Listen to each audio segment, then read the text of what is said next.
ഇപ്പോൾ ആരോഗ്യമന്ത്രി വീണ ജോർജ് മാധ്യമങ്ങളെ കടന്നതിലേക്ക് രണ്ടുപേരെ ഡിസ്ചാർജ് ചെയ്യുന്നതിന് നമുക്ക് സാധിച്ചു. രോഗവിമുക്തരായി ഡിസ്ചാർജ് ചെയ്യുന്നതിന് രണ്ടുപേരെയാണ് ഇതിനോടകം നമുക്ക് അതിനിടയായിട്ടുള്ളത്. ആഗോളതലത്തിൽ തന്നെ നോക്കുമ്പോൾ അമീബിക് മെനിഞ്ചോ എൻകഫലൈറ്റിസ് ബാധിച്ച 11 പേർ മാത്രമേ സർവൈവ് ചെയ്തിട്ടുള്ളൂ. അതിലേതാണ്ട് 98% അതിനപ്പുറം മരണനിരക്കുള്ള മോർട്ടാലിറ്റിയുള്ള ഒരു രോഗമാണ് അമീബിക് മെനിഞ്ചോ എൻകഫലൈറ്റിസ്. ഇപ്പോൾ തിരുവനന്തപുരം ജില്ലയിൽ 7 പോസിറ്റീവ് കേസസ് ആണ് ഇതുവരെ നമുക്ക് റിപ്പോർട്ട് ചെയ്യപ്പെട്ടിട്ടുള്ളത്.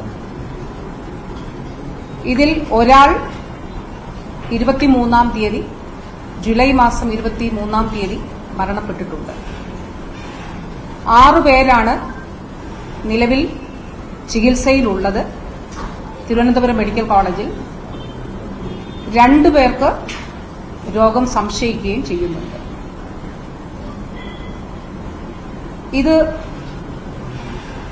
ഈ 2 കേസസിന്റെയും രോഗം സംശയിക്കുന്ന 2 പേരുടെയും സാമ്പിളുകൾ എടുക്കുകയും അത് പരിശോധിക്കുകയും ചെയ്യുന്നുണ്ട്. അപ്പോൾ ഇപ്പോൾ രോഗം സ്ഥിരീകരിച്ച 7 പേരിൽ 6 പേരും ഒരു കുളവുമായി ബന്ധപ്പെട്ട് വെള്ളവുമായി അടുത്ത സമ്പർക്കമുള്ളവരാണ്.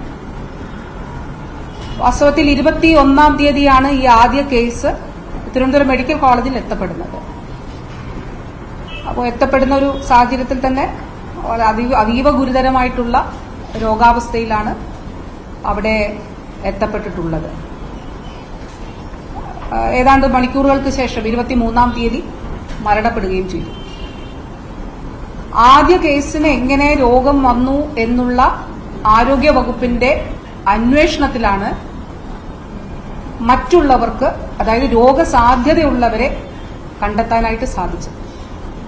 അപ്പൊ ആദ്യ കേസ് ഇപ്പോ നിങ്ങൾക്ക് എല്ലാവർക്കും അറിയുന്നത് പോലെ മലിനമായ ജലം അല്ലെങ്കിൽ കെട്ടിക്കിടക്കുന്നതായിട്ടുള്ള വെള്ളം, ഇതുമായിട്ട് അടുത്ത സമ്പർക്കമുള്ളവർക്കാണ് പെട്ടെന്ന് രോഗം വരുന്നത്. സാധാരണ കുട്ടികളെയാണ് കൂടുതലായിട്ട് ഈ രോഗം ബാധിച്ചിട്ടുള്ളത്. അപ്പോൾ മുതിർന്ന ഒരാൾക്ക് രോഗം വന്നപ്പോൾ അത് എന്തുകൊണ്ട് എന്നുള്ളത് ആരോഗ്യ വകുപ്പ് വളരെ കൃത്യമായിട്ട് പരിശോധിച്ചു. ഇതിനു മുൻപ് തൃശൂർ ജില്ലയിലാണെന്ന് തോന്നുന്നു ഒരു അഡൽട്ടിന്, ഒരു മുതിർന്ന ഒരു വ്യക്തിക്ക് രോഗമുണ്ടായി മരണം സംഭവിച്ചിരുന്നു. അപ്പൊ തിരുവനന്തപുരത്ത് രോഗമുണ്ടായി മരണം സംഭവിച്ച വ്യക്തിക്ക് എന്തുകൊണ്ട് രോഗമുണ്ടായി എന്നുള്ളത് പരിശോധിച്ചപ്പോൾ ഈ കുളവുമായി ബന്ധപ്പെട്ട് ഇവിടുത്തെ വെള്ളം വളരെ ശക്തമായി മൂക്കിലേക്ക് വലിച്ച് എടുക്കുന്ന അല്ലെങ്കിൽ ആ രീതിയിൽ ഇൻഹെയിൽ ചെയ്ത ആളുകൾ, ഇദ്ദേഹം അത് അങ്ങനെ ഒരു ഹിസ്റ്ററി ഉണ്ടായിരുന്നു എന്നുള്ളത് ഡോക്ടേഴ്സ് കണ്ടെത്തി. കൂടെ ഉണ്ടായിരുന്ന അല്ലെങ്കിൽ ആ ഒരു ടീമിലുണ്ടായിരുന്ന മറ്റുള്ളവർക്കും ഏതാണ്ട് ഇതേ ഒരു ബിഹേവിയർ ഉണ്ടായിരുന്നു എന്നുള്ളത് കണ്ടെത്തി. അങ്ങനെ രോഗസാധ്യതയുള്ളവരെ കണ്ടെത്തി. 33 പേരാണ് ഈ കുളവുമായിട്ട് കുളിക്കുകയോ അല്ലെ കുളവുമായിട്ട് ബന്ധമുണ്ട് എന്നുള്ളത് കണ്ടെത്തിയത്. ഇതുകൂടാതെ ആരോഗ്യവകുപ്പ് ഈ രീതിയിൽ പൊടിയോ പുകയിലയോ ഈ വെള്ളവുമായിട്ട് മിക്സ് ചെയ്ത് ഇൻഹെയിൽ ചെയ്യുന്ന ആരെങ്കിലും ഉണ്ടോ എന്നുള്ളത് കൂടി അന്വേഷിച്ചിരുന്നു. അതിന്റെ അടിസ്ഥാനത്തിൽ നടത്തിയ ഒരു പരിശോധനയിൽ കൂടിയാണ് രോഗസാധ്യതയുള്ളവരെ കണ്ടെത്തിയിട്ടുള്ളത്. ഏതായാലും ഇത് സംബന്ധിച്ച മറ്റ് പ്രവർത്തനങ്ങൾ മെഡിക്കൽ ബോർഡ് രൂപീകരിച്ചുകൊണ്ടാണ് തിരുവനന്തപുരം മെഡിക്കൽ കോളേജിൽ ഇവരുടെ ചികിത്സ നടത്തുന്നത്. രാജ്യത്ത് തന്നെ ഇതിനൊരു പ്രോട്ടോകോൾ ഉണ്ടായിരുന്നില്ല, ഒരു ചികിത്സാ പ്രോട്ടോകോൾ ഉണ്ടായിരുന്നില്ല. ലോകത്ത് അപൂർവമായിട്ടുള്ള രോഗമാണ്, പകർച്ചവ്യാധിയല്ല, ഇതൊരു പകർച്ചവ്യാധിയല്ല. എന്നാൽ മരണം സംഭവിക്കാവുന്ന, ഞാൻ പറഞ്ഞതുപോലെ ഉയർന്ന മോർട്ടാലിറ്റിയുള്ള രോഗമാണ്. SOP രാജ്യത്ത് ഇത് സംബന്ധിച്ചുണ്ടായിരുന്നില്ല. കേരളം ആദ്യമായി ഇത് സംബന്ധിച്ചൊരു ചികിത്സാ പ്രോട്ടോകോൾ രൂപീകരിച്ച് പ്രസിദ്ധീകരിച്ചിരുന്നു. അത് അന്ന് തന്നെ നിങ്ങൾക്ക് എല്ലാവർക്കും വാർത്ത നൽകിയതുമാണ്, കുറച്ചാഴ്ചകൾക്ക് മുൻപാണ്. ഇതുകൂടാതെ എന്തുകൊണ്ട് കേരളത്തിൽ കൂടുതലായി നമ്മൾ ഈ കേസുകൾ റിപ്പോർട്ട് ചെയ്യപ്പെടുന്നു എന്നുള്ളത് തീർച്ചയായിട്ടും ഒന്ന് പരിശോധിക്കപ്പെടണം എന്നുള്ളത് തീരുമാനിച്ചു. ഇപ്പൊ കേരളത്തെ സംബന്ധിച്ചിടത്തോളം നമുക്കറിയാം, ഒരു മസ്തിഷ്ക ജ്വരം എൻകഫലൈറ്റിസ് ഉള്ളപ്പോ അതിന്റെ കാരണം എന്താണ് എന്നുള്ളത് കേരളം കണ്ടെത്തുന്നതിന് വേണ്ടി ശ്രമിക്കും. ഒന്ന്, വൈറൽ പാനലെല്ലാം ടെസ്റ്റ് ചെയ്യും. അത് നെഗറ്റീവ് ആണെങ്കിൽ പിന്നെ അടുത്ത പരിശോധന നടത്തും. അപ്പൊ അങ്ങനെയുള്ള അന്വേഷണത്തിലാണ് ഇത് അമീബയുമായി ബന്ധപ്പെട്ട് അമീബിക് മെനിഞ്ചോ എൻകഫലൈറ്റിസ് ആണെന്നുള്ളത് കണ്ടെത്തിയത്. ഇതുകൂടാതെ അഡീഷണൽ ചീഫ് സെക്രട്ടറി, ബഹുമാനപ്പെട്ട മുഖ്യമന്ത്രി ഒരു മീറ്റിംഗ് ഇത് സംബന്ധിച്ച് എടുത്തിരുന്നു. ചീഫ് സെക്രട്ടറിയും അഡീഷണൽ ചീഫ് സെക്രട്ടറിയും അതോടൊപ്പം തന്നെ ഞാനും ഒക്കെ പങ്കെടുത്തൊരു മീറ്റിംഗ് ആണ്. അഡീഷണൽ ചീഫ് സെക്രട്ടറി ICMR-ന് ഒരു കത്തയച്ചിരുന്നു.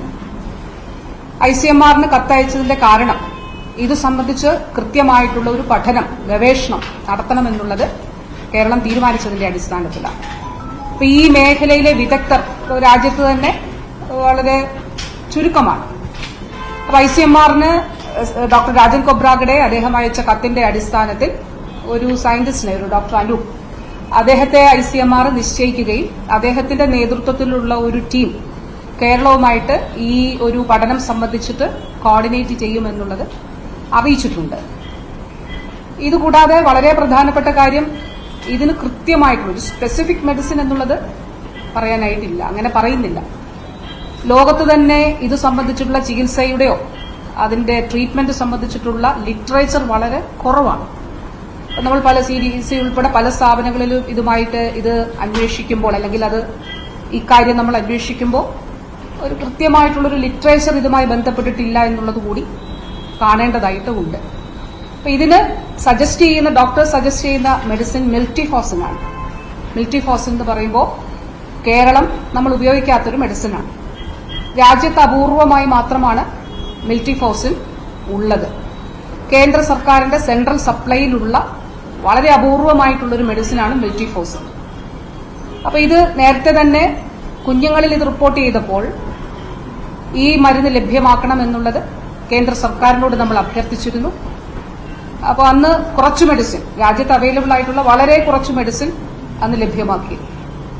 അതുകൂടാതെ പൊതുസമൂഹത്തിൽ നിന്ന് ഈ മരുന്ന് ലഭ്യമാക്കുന്നതിന് വേണ്ടിയിട്ടുള്ള ഇടപെടലുകൾ ഉണ്ടായിരുന്നു. അതിനനുസരിച്ചിട്ടുള്ള കുറച്ച് മരുന്നുകൾ നമുക്ക് ലഭ്യമായിട്ടുണ്ട്.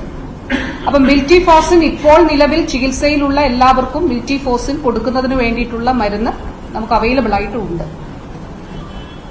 അത് അപൂർവമായി മാത്രം ഉള്ളത് എന്നുള്ളതാണ് ഈ മരുന്നിന്റെ പ്രൊക്യൂർമെന്റ് വിഷമകരമാക്കുന്നത്. പക്ഷെ എല്ലാ സാധ്യതയും ഉപയോഗിച്ചുകൊണ്ട് ഈ മരുന്ന് ലഭ്യമാക്കുന്നതിന് വേണ്ടിയിട്ടാണ് സ്റ്റേറ്റ് ഗവൺമെന്റ് ശ്രമിക്കുന്നത്.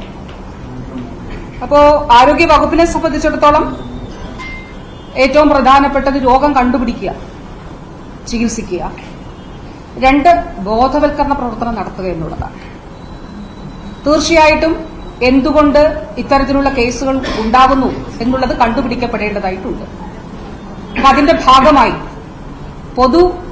ഒരു അവബോധം സൃഷ്ടിക്കുന്നതിനു വേണ്ടി ഇതിനു മുൻപ് തന്നെ മാധ്യമങ്ങൾക്ക് പ്രസ് റിലീസും ഒക്കെ തന്നിരുന്നു.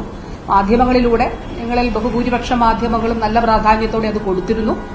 അതിന് നന്ദി അറിയിക്കുന്നു. അന്ന് പറഞ്ഞിരുന്നത് മലിനമായത്, മൃഗങ്ങളെ കുളിപ്പിക്കുന്നതായിട്ടുള്ള, പായലുള്ളതായിട്ടുള്ള വെള്ളത്തിൽ കുളിക്കരുത് എന്നുള്ളതാണ്. ഒരു കാര്യം കൂടി ഡോക്ടേഴ്സ് പറയുന്നുണ്ട്. അതായത് നമുക്ക് മൂക്കിൽ ശസ്ത്രക്രിയ അല്ലെങ്കിൽ തലയ്ക്ക് ശസ്ത്രക്രിയ, ഹെഡ് ഇഞ്ചുറി ഒക്കെ ഉണ്ടായിട്ടുള്ള ആളുകൾക്ക് പെട്ടെന്ന് ഈ രോഗം വരാനുള്ള സാധ്യത ഉണ്ട് എന്നുള്ളതാണ്. അപ്പൊ അതിന് സയന്റിഫിക് ആയിട്ടുള്ള എവിഡൻസ് കൂടിയുണ്ട്. അപ്പൊ അത് വളരെ പ്രധാനപ്പെട്ട കാര്യമാണ്. പിന്നെ അങ്ങനെയുള്ളപ്പോൾ നമ്മുടെ നാട്ടിൻ പുറങ്ങളിൽ അല്ലെങ്കിൽ നമ്മുടെ നാട്ടിൽ ധാരാളം ആളുകൾ കുളങ്ങളിലൊക്കെ കുളിക്കുന്നുണ്ട്. അപ്പൊ വൃത്തിയുള്ള കുളങ്ങളിൽ, വൃത്തിയാക്കപ്പെട്ട കുളങ്ങളിൽ കുളിക്കുക എന്നുള്ളത് വളരെ പ്രധാനപ്പെട്ട കാര്യമാണ്. അതോടൊപ്പം നീന്തുകയോ കുളിക്കുകയോ ഇങ്ങനെ നമ്മൾ മുങ്ങി കുളിക്കുകയോ ഒക്കെ ചെയ്യുമ്പോൾ ചെവിയിലേക്കും മൂക്കിലേക്കും ഒക്കെ വെള്ളം കയറാതെ ശ്രദ്ധിക്കണം എന്നുള്ളത് കൂടി ഇതിന്റെ ഭാഗമായി ആരോഗ്യ വകുപ്പ് ഒരു ബോധവൽക്കരണ പ്രവർത്തനങ്ങളുടെ ഭാഗമായി ഈ ഒരു സന്ദേശം കൂടി പൊതുസമൂഹത്തിന് മുൻപാകെ വെച്ചിരുന്നു. അപ്പൊ ഇത്രയും പേഷ്യൻസിനെ ഞാൻ പറഞ്ഞു, ലോകത്ത് തന്നെ 11 പേരാണ് ഈ രോഗം ബാധിച്ചവർ രക്ഷപ്പെട്ടിട്ടുള്ളത്. കേരളത്തിൽ നമ്മൾ ഇതുവരെ 2 പേരെ രക്ഷപ്പെട്ടിട്ടുണ്ട്, 2 കുഞ്ഞുങ്ങൾ രക്ഷപ്പെട്ടിട്ടുണ്ട്. ഇപ്പൊ ചികിത്സയിലുള്ളവരിൽ ഒരു ഏതാണ്ട് സ്റ്റേബിളാണ്. ഒരാൾക്ക് ഇതിൽ ഞാൻ പറഞ്ഞു മരിച്ച ഒരു വ്യക്തി കൂടാതെ 6 കൺഫേംഡ് ആയിട്ടുള്ളത്. അതിൽ 5 പേരും ഈ കുളവുമായിട്ട് ബന്ധമുള്ളവരാണ്. പക്ഷെ 6ാമത്തെ ആൾ ആ പ്രദേശത്തുള്ള ആളല്ല, അദ്ദേഹം കുളത്തിൽ കുളിക്കുന്ന ആളല്ല. അപ്പൊ അത് കൃത്യമായി എന്തുകൊണ്ട് എന്നുള്ളത് അന്വേഷിക്കുന്നുണ്ട്. അതിൽ ചില നിഗമനങ്ങൾ ഡോക്ടേഴ്സ് എത്തിയിട്ടുണ്ട്. പക്ഷെ അത് ഒന്നുകൂടി വെരിഫൈ ചെയ്തിട്ടാണ് അത് പറയാനായിട്ട് കഴിയുക. കാരണം അദ്ദേഹത്തിന് ഓൾട്ടേർഡ് സെൻസോറിയമാണ് ഉള്ളത്. അദ്ദേഹത്തിന്റെ റിലേറ്റീവിൽ നിന്നാണ്, പക്ഷെ അദ്ദേഹം മെച്ചമായി വരുന്നുണ്ട്. അദ്ദേഹത്തിന്റെ റിലേറ്റീവിൽ നിന്ന്, സഹോദരനിൽ നിന്ന് ലഭിച്ച വിവരത്തിന്റെ അടിസ്ഥാനത്തിലാണ് ആ ഒരു കൺക്ലൂഷൻ ഉള്ളത്. എന്നാൽ അദ്ദേഹത്തിൽ നിന്നുകൂടി അടുത്ത ദിവസങ്ങളിൽ അദ്ദേഹം കുറച്ചുകൂടി ബെറ്റർ ആയിട്ട് വരുന്നുണ്ട്. അപ്പൊ അതുകൊണ്ട് അദ്ദേഹത്തിൽ നിന്നുകൂടി വിവരം ലഭ്യമാകുന്ന മുറയ്ക്കാണ് എന്തുകൊണ്ടാണ് എന്നുള്ളത് നമുക്ക് കൃത്യമായിട്ട് പറയാനായിട്ട് കഴിയുക. ഈ പ്രദേശത്ത് അതിയന്നൂർ പഞ്ചായത്താണ്. ഈ പ്രദേശത്ത് 23-ന് ഡെത്ത് ഉണ്ടാകുന്നു. 24-ാം തീയതി തന്നെ പൊതുജനാരോഗ്യ ആക്ട് അതവിടുത്തെ ഓഫീസറായിട്ടുള്ള മെഡിക്കൽ ഓഫീസർ പഞ്ചായത്ത് ആരോഗ്യ വിദ്യാഭ്യാസ സ്റ്റാൻഡിംഗ് കമ്മിറ്റി ചെയർമാനുമായിട്ട് ചേർന്ന് അവിടെ മീറ്റിംഗ് എടുക്കുകയും ആ കുളത്തിൽ ആരും കുളിക്കരുത് എന്നുള്ളതും അവിടെ ബോർഡ് സ്ഥാപിക്കുകയും അതോടൊപ്പം ഈ കുളത്തിൽ നിന്ന് പുറത്തേക്ക് വെള്ളം പോകുന്നതായിട്ട് കണ്ടെത്തിയിട്ടുണ്ട്. അത് അന്ന് തന്നെ കണ്ടെത്തിയിരുന്നു. അപ്പോൾ അവിടെ ക്ലോറിനേറ്റ് ചെയ്ത വെള്ളം മാത്രം, അത് പുറത്ത് പോകാതിരിക്കാൻ വേണ്ടി അവർ സംവിധാനം ഒരുക്കി എന്നാണ് പറഞ്ഞത്. അതുകൂടാതെ അവിടെ ക്ലോറിന്റെ ചാക്കുകൾ ആ രീതിയിൽ വെച്ച് പുറത്തേക്ക് പോവുകയാണെങ്കിൽ അതിലൂടെ മാത്രം എന്നുള്ള നിലയിലേക്ക് അവിടെ ഒരു ക്രമീകരണം ഒരുക്കിയിട്ടുണ്ട് എന്നുള്ളതാണ് DMOയും ഇന്ന് പ്രാദേശികമായി മെഡിക്കൽ ഓഫീസറും അറിയിച്ചത്. അപ്പോൾ ചുരുക്കത്തിൽ അമീബിക് മെനഞ്ചോ എൻകഫലൈറ്റിസ് തിരുവനന്തപുരത്ത് റിപ്പോർട്ട് ചെയ്ത സാഹചര്യത്തിൽ സാധ്യമായിട്ടുള്ള എല്ലാ കാര്യങ്ങളും ചെയ്തിട്ടുണ്ട്. ഈ ഒരു രോഗവുമായി ബന്ധപ്പെട്ട് കേരളം നമ്മുടെ ഈ ഒരു ട്രീറ്റ്മെന്റിലൂടെ നമ്മൾ കണ്ടെത്തിയിട്ടുള്ള ഒരു കാര്യം ഏർലി ഡയഗ്നോസിസ്. ആദ്യം തന്നെ രോഗം കണ്ടുപിടിക്കുന്നത് വളരെ വളരെ പ്രധാനപ്പെട്ട കാര്യമാണ്. ആദ്യം രോഗം കണ്ടുപിടിക്കുക, ചികിത്സിക്കുക എന്നുള്ളതാണ്. ഈ മിൽറ്റിഫോസനാണ് മെഡിസിൻ. അപ്പൊ അതിന് കൃത്യമായി കുട്ടികൾക്ക് എത്ര ഡോസേജ്, മുതിർന്നവർക്ക് എത്ര എന്നുള്ളതൊക്കെ ഈ ചികിത്സാ പ്രോട്ടോകോളിൽ കൃത്യമായി തന്നെ മെഡിക്കൽ ബോർഡ് ശുപാർശ ചെയ്ത് ആരോഗ്യവകുപ്പ് അത് സംബന്ധിച്ചിട്ടുള്ള ഉത്തരവും ഇറക്കിയിട്ടുണ്ട്. സാധ്യമായിട്ടുള്ള എല്ലാ കാര്യങ്ങളും ചെയ്തിട്ടുണ്ട്. പൊതുവിൽ നമ്മൾ ശ്രദ്ധിക്കേണ്ടതായിട്ടുള്ള കാര്യം ഒന്നുകൂടി പറയാനായിട്ട് ആഗ്രഹിക്കുകയാണ്. പായൽ പിടിച്ചതും മലിനമായിട്ടുള്ളതും മൃഗങ്ങളെ കുളിപ്പിക്കുന്നതുമായിട്ടുള്ള കുളങ്ങൾ ദയവായി കുളിക്കാനായിട്ട് ഉപയോഗിക്കരുത് എന്നുള്ളത്. ഇനി ഇവിടെ നമ്മൾ കാണേണ്ടത് സ്ട്രോങ് ആയിട്ട് ഇൻഹെയിൽ ചെയ്തിരിക്കുകയാണ്. അതായത് നേരിട്ട് മൂക്കിലേക്ക് അല്ലെങ്കിൽ ബ്രെയിനിലേക്ക് എത്തത്തക്ക വിധത്തിലുള്ള ഒരു ഇൻഹലേഷൻ ഇവിടെ നടന്നിട്ടുണ്ട് ഈ കുളവുമായിട്ട് ബന്ധപ്പെട്ട്. ഇതിലെ ഒരു കേസ് ഒഴിച്ചുള്ള അല്ലെങ്കിൽ 1 or 2 കേസ് എന്നുള്ള നിലയിലാണ് എല്ലാ കേസുകളിലും അത് ഉണ്ടായിട്ടുണ്ട് എന്നുള്ളതാണ്.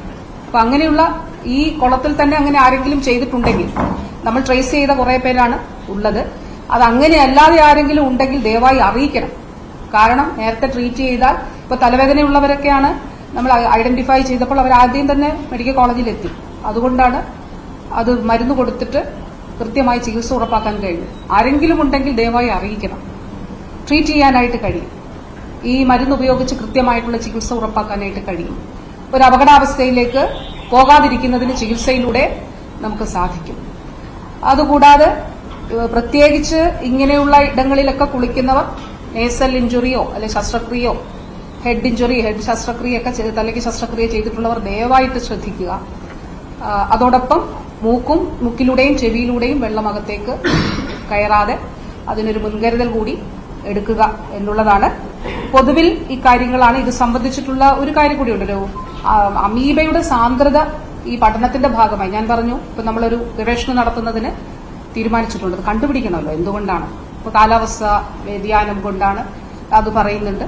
അപ്പൊ ഇതൊക്കെ നമുക്ക് കണ്ടുപിടിക്കേണ്ടതായിട്ടുണ്ട്. അങ്ങനെ ഒരു പഠനം ഒരിടത്തും നടന്നിട്ടുള്ളതായിട്ട് കാണുന്നില്ല. അതുകൊണ്ടാണ് നമ്മൾ തന്നെ അതിന് മുൻകൈ എടുക്കുകയാണ്. അതുകൊണ്ടാണ് ICMR-ന് കത്തയച്ചത്. അമീബിക്സ് മസ്തിഷ്ക ജ്വരവുമായി ബന്ധപ്പെട്ട് തിരുവനന്തപുരത്ത് സംസാരിക്കുകയായിരുന്നു ആരോഗ്യമന്ത്രി. എന്തുകൊണ്ട് രോഗം വരുന്നതിനെ കുറിച്ച് വിശദമായി പഠിക്കും. നിലവിൽ 6 പേരാണ് ചികിത്സയിലുള്ളതിൽ 2 പേർക്ക് രോഗ സംശയമുണ്ടെന്നും ആരോഗ്യമന്ത്രി പറഞ്ഞു. മറ്റു വാർത്തകളിലേക്ക് പോകാം. അതിജീവന